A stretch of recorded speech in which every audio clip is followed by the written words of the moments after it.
જેને જે સમાજ માટે કાપી. ઘણી વખત માણસો એમ કહે છે ભાઈ ફલાણા માટે તમે કામ કેમ કરો છો, તમે એના કઈ હગા થાવ છો, પણ હગા ન થાય, પણ અન્યાયની સામે ન્યાય લડત આપવી એ આપણી સમાજનો.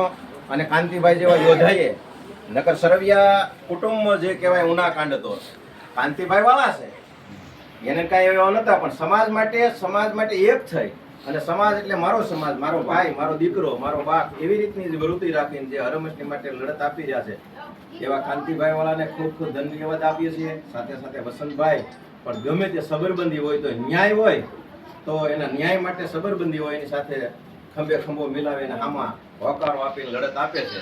તો આવા યોદ્ધા આજે નવા માલકનસ ગામે આવ્યા અને તમે સૌ પંચભાઈ અને જે પરમાર પરિવાર, સુરેન્દ્રબા પરિવારે જેઓ એ બે ભાઈઓનું સન્માન કર્યું અને મારે ખાંભા તાલુકાની અંદર આવા યોદ્ધાની જરૂર હોય ગમે ત્યારે.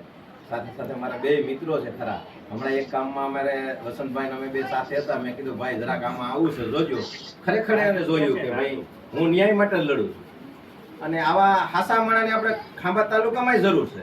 એટલે ગમે ત્યારે તમને કોઈ પણ તકલીફ હોય તો કાંતિભાઈ છે અને ભાઈ વસંતભાઈ છે, બીજા પ્રવીણભાઈ છે, જીતુભાઈ, જયતાભાઈ, દેવસીભાઈ, ઘણા આગેવાનો આપણે છે. તો આવા આગેવાનોને આપણે સાથ સહકાર આપીએ. સાથે સાથે આગળ ભાઈ મનજીભાઈએ વાત કરી, વીરજીભાઈએ વાત કરી કે ભાઈ આંબેડકર હોર, તો કાંતિભાઈ અને વસંતભાઈને વાત કરું કે પ્રથમ ચેરમેન બન્યો એટલે ગોરાણા ગામ અને અનીડા ગામે બે મેં 5-5 લાખ રૂપિયાના આંબેડકર હોલ આપ્યા ભાઈ.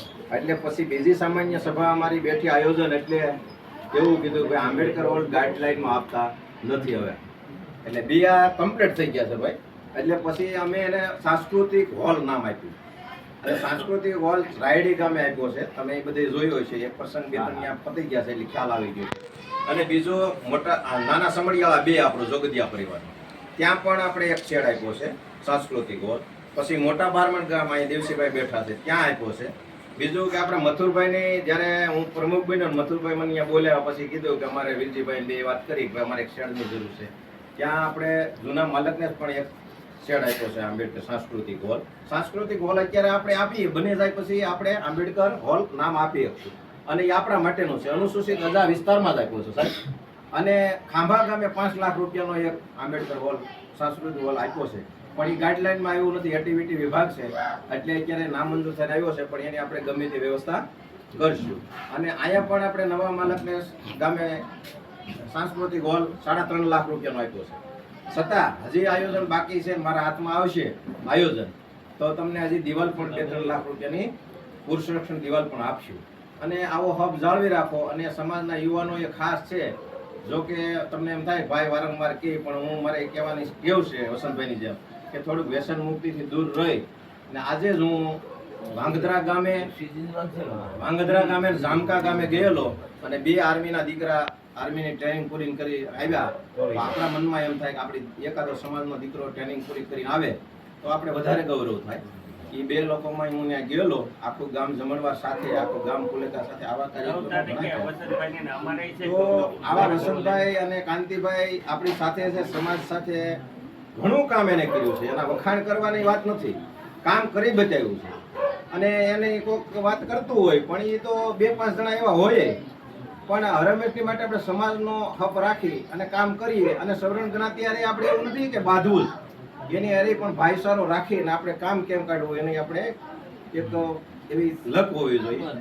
આજે હું તાલુકા પંચાયતની અંદર બેઠો છું, ઘણા એવું કહે છે ભાઈ પ્રમુખ બેઠા તો લેન્ડ કમિટી નથી બેહાડતા, પણ લેન્ડ કમિટીના અધ્યક્ષ પ્રાંત હોય છે, હું સચિવ એમાં હોઉં છું, ચેરમેન હોય છે, 2 ધારાસભ્યો હોય છે અને સામાજિક ન્યાય સમિતિ પ્રમુખ અને મામલતદાર અને ટીડીઓ આ પ્રાંત હોય છે. માંગણી તમારા ગામની મૂકો, ક્યાંય ખામી નાની મોટી હોય, જરૂર પડશે તમે સુધારીને તમને મફત પ્લોટ ગામનું નિમ કરવું છે ગામ તરફ કરીશું, પ્લોટ પણ આપશું, મકાન પણ ચાલુ છે એમાં અમારો જે સહકાર આપશું, પણ તમારે આ કરવું પડશે, માંગણી કરવી. હમણાં મેં વીરજીભાઈને વાત કરી, મેં વીરજીભાઈ આ જગ્યા મેં કીધું તો વાળી લો અને ગામની નિમ કરાવો. અહીંયા શમશાનના પણ નિમ કરાવો. શમશાનની અંદર પણ તમે કેમ 50,000 રૂપિયા તાર ફેન્સિંગના છે તો ફરજિયાત શમશાન કરો. પછી હમણાં જે સમાજ કલ્યાણ ખાતામાંથી એક કીટ આવતી હતી 50,000ની વાસણની, એ આપણે 20 ગામમાં આપી દીધી છે સાહેબ, અને 30 ગામમાં હજી આપવાની, 10 ગામમાં આપવાની છે. તો 5 વર્ષની અંદર કે 2.5 વર્ષની અંદર 30 ગામ તો કીટમાં આવ્યા 50,000 વાસણ અમારા ગામમાં આવી ગયા છે. તમારા ગામનું લેટર આવ્યું છે, તમને હમણાં આપી દઈશું.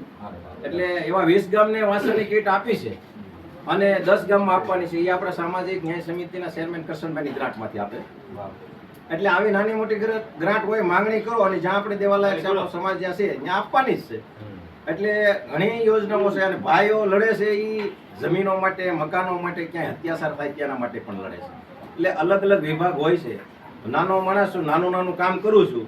બાબા સાહેબના વિચારો પહેલેથી 2007ની અંદર આપણે આંબેડકર જયંતિ વીરજીભાઈ ગોરાણા ઉજવી હતી અને કોઈની સામો લાંબો હાથ નતો કર્યો, શ્રીખંડ પૂરી જમાડી. તો મારે કહેવાની જરૂર નથી, પણ ઘણા એમ કે તમે ભાજપ વાળા છો, કોંગ્રેસ વાળા. ભાજપ કોંગ્રેસ વાળાને કામ સમાજનું થવું જોઈએ, બરોબર? દરેક સમાજની સાથે રહીને આપણી સમાજનું કામ કેમ થાય છે એ આપણે જોવાનું છે. એટલું કોઈ વસ્તુ છું, અહીંયા કઈ ગ્રાન્ટ આપી કોઈ નવાઈ નથી કરી. મારા વિભાગમાં જે આવતી હતી એ કામ કર્યું છે અને હજી કરવાનું છે. અને જ્યાં મારા લાયક નાની મોટી જરૂર પડે ત્યાં કીજો. અને આ તમારો હક જોઈને હું બહુ ખુશી છું. ધન્યવાદ. જય ભીમ. હવે પછી શાંતિભાઈ વાળા બે શબ્દો કહેશે. જય ભીમ, નમો બુદ્ધાય. આમ તો ભાઈ શ્રી અમારી ઓળખાણ આપી દીધી એટલે આપવાની જરૂર નથી, પણ સમાજના કાર્યકરો ક્યારેક ભાજપ ને કોંગ્રેસ ને એવું કરતા હોય, પણ કોઈ પણ પાર્ટીની અંદર પદ મેળવી અને સમાજનું કામ કરે ને એને કોઈ પાર્ટીનો માણસ ન કહેવાય, સમાજનો માણસ કહેવાય. એ જ રીતે ભાઈ શ્રી પ્રમુખ સમાજના અવારનવાર કામ કરતા હોય એનો હું દાખલો આપું છું. કારણ કે મેં જ્યારે પણ ફોન કર્યો ત્યારે મારા શબ્દોને એને ક્યારેય આમ ધિકારાંથી સ્વીકાર્યા છે. કારણ કે અમે સામાજિક કાર્યકરો છીએ અને બીજા ઘણાય છે સમાજની અંદર તોડબાજ કરવાવાળા. એટલે એ ભાઈ પાસે સહાય ન માંગે અને મદદ ન માંગે, એ સમાજને તોડતા હોય છે. પણ હું જ્યારે પણ ફોન કરું, હમણાં જ મારે થોડોક નાનો કાર્યક્રમ હતો એટલે મેં વાત કરી કે સાહેબ 10,000ની જરૂર છે એટલે આવીને દઈ ગયા, ચાલો વાપરો અને પછી થાય ત્યાં દેજો, ન થાય તો કાંઈ નહીં. એ આવા યોદ્ધાઓ પછી હમણાં ભાઈ શ્રી જયતાભાઈ ત્યાં ભાષાભાઈને જોડાવા માટેની વાત કરી. કાંતિભાઈ તમે જે કહ્યું હું આપીશ. તો આ કાર્યકરો ક્યારેય જાહેર ન કરતા હોય, એટલે સમાજના કોણ વ્યક્તિ ક્યાં કામ કરે એ ખબર ન હોય. ત્યાં પણ એણે 5,000 રૂપિયાનું ફંડ કર્યું છે અને લગભગ તો હું એક સામાજિક કાર્યકર છું, મેં જ્યાં કાર્યક્રમ કર્યો ત્યાં કાર્યક્રમ સફળ થયો.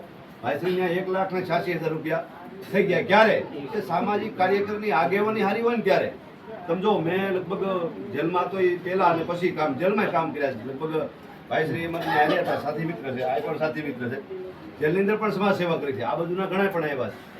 ક્યારેક એલિગેશન પણ થાય કે કાંતિલાલ આવો તોડ કર્યો, આમ કર્યું, તેમ કર્યું. એ સાઈડમાં રાખીને એને નથી જોવાનું. જો મેં 100% તોડ કર્યો છે ને તો સમાજ મને જાકારો દે. અને એ પુરાવાની વાત છે. એ જ્યારે બદનામ ક્યારે કરે ખબર? હા, મેં કાર્યકરને આનંદ ન આવે અને મોટું થવું હોય એટલા માટે આ રીતના બદનામ કરવાના કાંઈક ને કાંઈક પ્રોપેગેન્ડા ચાલુ કરતા હોય. પણ અમે એને સાઈડમાં કરી અને સમાજનું કામ કરીએ છીએ. અમરેલીમાં જે પહેલાં મેં કુંડલામાં પેલા જેલમાં નીકળ્યો, પેલું સન્માન સમારોહ ગોઠવ્યો ત્યારે એટલું બધું પબ્લિક. અમરેલીમાં મેં હાથમોઈલો બંધ કર્યું ત્યારે એટલું પબ્લિક. અને જામનગર અહીંથી જામનગર ગયા ન્યાય પણ એટલું પબ્લિક. કારણ કે નામ જોઈને જામનગરના કાર્યકરો એવું કીધું કે કાંતિભાઈ અમે વસંતભાઈમાં પહેલી વાર જોઈ છે, નકર 12 જણા અમે આવેદન આપવામાં હોય. આજે જે 500-600 લોકો જે છે એ તમારા નામની વાત છે. નામ ક્યારે થાય? સમાજનું હાથું ને સારું કામ કરો ને ત્યારે ભાઈ શ્રી પ્રમુખની ઘોડે. પણ હવે કોકને કાંઈ સારું લાગતું ન હોય ને બદનામ કરવાની ભાવનાથી કરતા હોય તો એનું એ કામ કરે. હવે મારે વાત એ કરવા દેવી છે, અમે રાષ્ટ્રીય ક્રાંતિ સંઘર્ષ સેના ચાલુ કરી છે. આમ તો ભારતની અંદર જાજા સંગઠનો છે, 11 લાખ સંગઠનો છે. મને ખબર છે 11 લાખમાંથી ખાલી 20% આવે ને સમાજ ઉપર અત્યાચાર તો ક્યારે કોઈની જરૂર ન પડે. પણ ફક્ત સંગઠન કરવા, રજીસ્ટ્રેશન કરવા અને એમાંથી કંઈક લઈ લેવું એવી ભાવના હોય. આજે મેં ખાલી ગ્રુપ ચાલુ કરીને લિંક નાખી છે. લિંકમાં 200-300 જણા જોડાય, 390 જણા જોડાઈ ગયા વગર કીધે. ક્યારે? એ કાર્યકરને ઓળખે છે, કોણ આગેવાન છે એને ઓળખે છે. એટલે આજે રાષ્ટ્રીય ક્રાંતિ સંઘર્ષ સેના ચાલુ કરીને હેતુ એવા છે કે આપણી સમાજની અંદર અમારું સંગઠન 1 વર્ષથી પછી ક્યારે કોઈ સંગઠને આવી જાહેરાત નહીં કરી હોય. 1 વર્ષ પછી તમારે કોઈ પણ એક્સિડન્ટ થયું છે ને તો એને સહાય આપવામાં આવશે 50,000 રૂપિયા. કોઈને 2 વ્હીલ લેવું હોય ને કદાચ હીરા ગંવા જવું હોય, ભણવા જવું હોય તો 50,000ની લોન વગર વ્યાજે આપવામાં આવશે આ રાષ્ટ્રીય ક્રાંતિ સંઘર્ષ સેના દ્વારા. અને આપણી દીકરીના કોઈ પણ જાતના કોઈ ગરીબ હોય અને જે એના પોતાના ફળિયામાં લગ્ન નથી કરતા અને ખેતરમાં જે સમૂહ લગ્નમાં આવે છે ને ગરીબ હોય એને મફત મેરેજ કરાવી દેવામાં આવશે. કોઈ પણ જાતનું 1 રૂપિયા ફી લેવામાં નહીં આવે. પછી ઘરની અંદર કાંઈ બીમારી હોય અથવા બાળકને ભણવું હોય, કોઈ પણ જાતે સહાય જોતી છે ને તો અમારું આ સંગઠન કરશે. ક્યારે?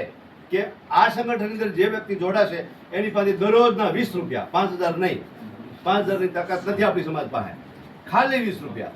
એ લેવાના રહે. અને હું એક નોટિસ સોગંદનામું જાહેર કરવાનું છું કે હું આ સંગઠનમાં કે સમાજ હારે ક્યારેય ગદ્દારી નહીં કરું. આ નોટિસ સોગંદનામા એમાં પરિપૂર્ણ હું બાંહેધરી આપીશ કે હું ગદ્દારી કરું, કાંઈક ખોટું કરું તો મારી પર ફરિયાદ કરવાની. અમારે ભાઈશ્રી પણ સાથે છે, વિનોદભાઈ પણ છે, અને ઘણા લોકો જોડાણા છે. એમાં ગ્રુપને કવનથી 4-5 જણા દાદાને હોપશું ને તો ગ્રુપના કટકા થઈ જાય. કારણ કે જેમ આમ ક્ષમતા સૈનિક દળ તમે જુઓ, કવડું મોટું ભાઈ સરપંચ પ્રમુખ, કેવડું ક્ષમતા સૈનિક દળ, પણ ક્યારે આપણી સમાજના એક વ્યક્તિ પીડિતને એને 1 લાખ રૂપિયા આપ્યા બતાવો. એવા લાટ સંગઠન નામ લેવા બેહું તો લાઈવ છે તો કોઈને તકલીફ થાય. એટલે આપણે આ સંગઠન થકી કોઈને 5 લાખ સુધી જરૂર પડશે તો અમે આ સંગઠન આપવાનું છે. 20 રૂપિયા એક વ્યક્તિના 2000 યુવાનોનું સંગઠન થાય એટલે વર્ષે 1,40,00,000 રૂપિયા થાય. ખાલી 2 માવાના પૈસા લેવાના છે. એક જ માવાના 20 ભાવ થઈ જાય. એક જ માવાના. તમને કહું, પ્રશ્ન એવો છે કે બ્રાહ્મણ, ક્ષત્રિય, પટેલ, તમે જુઓ આ લોકો હાલીને ક્યારે કોઈ માનતા મૂકવા જતા નથી. આપણે માનતા મૂકવામાંથી ઊંચા આવતા નથી. તમે રોડે નીકળો ને બગડાણા પુણ્યમાં જતા હોય ને કોણ કે દલિત, થોડું સારું, કોણ કે કોળી દલિત ને કુંભાર જ માનતા મૂકવા જાય છે. ક્ષત્રિય, દરબાર કે પટેલ ક્યારે કોઈ માનતા મૂકવા જતા નથી. એટલે સદર છે, એની પાસે જાયલો ગાડી હોય, ફોર્ચ્યુનર હોય. અમારે જો ફોર્ચ્યુનર લેવા જાય તોય કોઈક મેસેજ કરે છે, એનો વાંધો નહીં તો કરે જ. પણ આવે આ આપણી અંધશ્રદ્ધામાં ઘરે દેવી દેવતાને માનો, અમને કોઈ વાંધો નથી, અમે માનીએ છીએ. પણ તમે જે દાખલા કરો છો, આવડી બધી દાઢી કરીને તમે ગોવા બનો છો, એ બંધ કરી દો અને આવા સંગઠનને જોડાવ. પટેલને કાંઈ પણ તકલીફ પડે તો બાજુવાળો પાડોશી એમ કે 5 લાખ રૂપિયા ઉપાધિ ન કરતો, જાતા તકલીફ મુક્ત થાય. આપણે શું કોઈ બરોબર હેરાન થયો રેડી, અમુકના સહાય બની જાય. એટલે આ સહાય બનવાનું બંધ કરી, અંદરો અંદર આપણે જે ઝઘડવાનું બંધ કરી, આજનો જે આ માહોલ જોઈ મને ઘણો આનંદ આવ્યો. આજે રાષ્ટ્રીય ક્રાંતિ સંઘર્ષ સેનામાં કોઈને જોડાવવું હોય તો મોબાઈલ નંબર છે, એમાં હું તમને લિંક આપીશ, તમે જોડાવ. 1 વરદીમાં જોવો, વરદી પછી એમ તમને લાગે કે આ ક્રાંતિ નાલાયક છે, તમે ફેંકીને નદીમાં નાખી દેજો. હું કોઈ અમારા પરિવાર કોઈ કેસ નહીં કરે. પણ મારે એક પહેલ કરવા આવી છે કે અમારા પ્રમુખ જેવા ભાઈ શ્રી રીતાભાઈ છે, ભાઈ છે સરપંચ છે, જીતુભાઈ છે. જીતુભાઈ પણ તો અમારા બેનો વ્યવહાર અવારનવાર હોય. હું કામ માંગી લઉં છું કે મારે સમાજ પાસે ગદ્દારી નથી કરવી. એટ્રોસિટી થાય એમાંથી અડધા ખિસ્સામાં ને અડધા સમાજને નથી દેવા. કારણ કે આ બુદ્ધ સમાજ હોય એને ખબર ન હોય કે 3 વ્યક્તિઓ ઘાયલ છે, ભોગ બનનાર છે, 3ને 75 મળે. મારે જેવો કાર્ય કરવો એટલે પહેલા એને મોવડી થઈ જાય અને એને પાસબુક, એનું એટીએમ બધું લઈ લે. એમાં જે પૈસા પડે ને એમાંથી અડધા કાઢે, પછી અડધા આપે, પછી પતિ પત્ની વાત કરે એટલે આ કાર્ય કરો છો, પસાર લઈ લે, કાંઈ ન આવે તો પસાર તો આવ્યા, બરોબર. એટલે આવા લોકોને તમારે ધૂતકારવાના છે, હાંકવાના છે. એટલે અમે જ્યારે જરૂર પડે ભાઈ જીતુભાઈને કહું લાવો 5,000, લાવો 10,000, સરપંચને કહું, ભાઈ શ્રીને કહું, અને ગમે લાવો. હું કામ એ ઉછીના અથવા એની પાસે માંગી લેવાના. પણ સમાજ એને ગદ્દારી કરે ને એને કોઈ દી આવકારતા નહીં ને જાકારજો. તમે મોઢા બંધ ન રાખતા, તમે તમારા શ્રમમાં અને વેમમાં ઓહો સરસ મજાના એડવોકેટ આવ્યા છે, સરસ મજાના નેતા નાલાયકના પેટનો હોય કારક એવું અમુક હોય નહીં, એ ન કરવા દેવો. એને કેવું તારું કાંઈ કામ નથી. પણ તમારે ફોટા પડાવવા હોય ને તો એ ફોટા પડાવવાનું બંધ રાખ્યો. સાચો હોય ને એને તમારે હાર ચડાવવાની, તમે કારણે બલીનો બકરો બને હું બને એવું કઈ ખબર નથી. પણ છતાંય અમે તો કામ કરવાના છે. ગુનાકાંડ બાદ 8.5 વર્ષ જેલ કાપે ને કોઈ બહાર ન નીકળે. હા ભાઈ, 8.5 વર્ષ જેલ કાપે ને એ બહાર ન નીકળે. 15મે દિવસે મેં ચાલુ કરી દીધું. 15મે દિવસે પહેલા જ અમે ગયા હતા, ક્યાં નીલોડા ભાઈ ગયા હતા, દરબારો પગ ભેગા ન્યાય દેખાડો બોલાવ્યો. પછી આ છોકરાને મળી દીધું, ત્યાં મેં આત્મવિલોપન કર્યું. ત્યારે અમારે જજમેન્ટ આવ્યું ને એને 12 દિવસ જ થયા. એકવાર જેલમાં જાય સમાજના હિતમાં, હુમટિયાળાવાળા પીડિત છે એ લોકો જે કાંઈ અમે એને ન્યાય આપવા માટે ઝંડો લીધો તો અમે કાંઈ નવાઈ નથી કરી. અને પીડિતો છે અમારે એને કાંઈ મેણું જ મારવાનું, કારણ કે અમે મોટી બાજુ થઈ ગયો હાથમાં ઝંડો લઈ. હવે એ તો પીડિત છે, એને તો માર ખાધી હતી. ઘણા લોકો એવા પણ મને કે તમે એને તમને હું સહકાર આપ્યો. એટલે અમારે એની અપેક્ષા જ ન રાખવાની હોય, કારણ કે અમે એક હિત માટે લડતા હોય અને એને ન્યાય મળે એવા હેતુથી કરતા હોય. બાકી ઘણા એલિગેશન થયા રાખે, કામ કરવાનું. જય ભીમ નમો બુદ્ધાય. લાંબુ કઈ નથી કેવું ઘણું.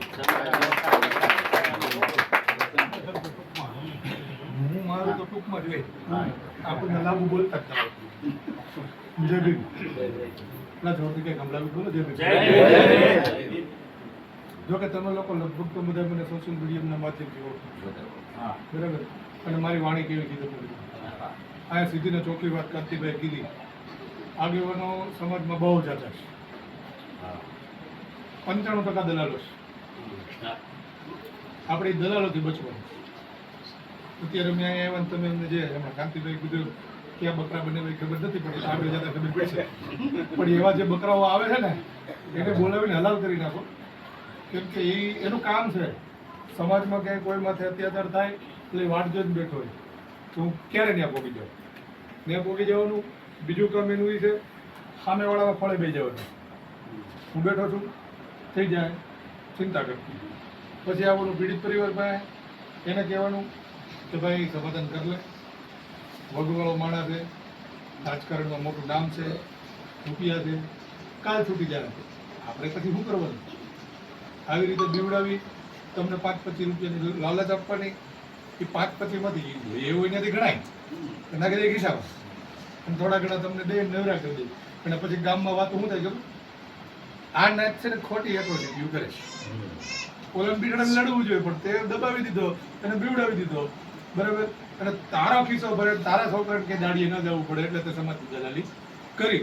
તો આવા દલાલોથી આપણે દૂર રહેવાનું છે. અને જ્યાં આવા દલાલો મળે ત્યાં તમે તારો મારો સંપર્ક કરજો, આપણે ખુલ્લા પાડી દઈએ. જય ભીમ.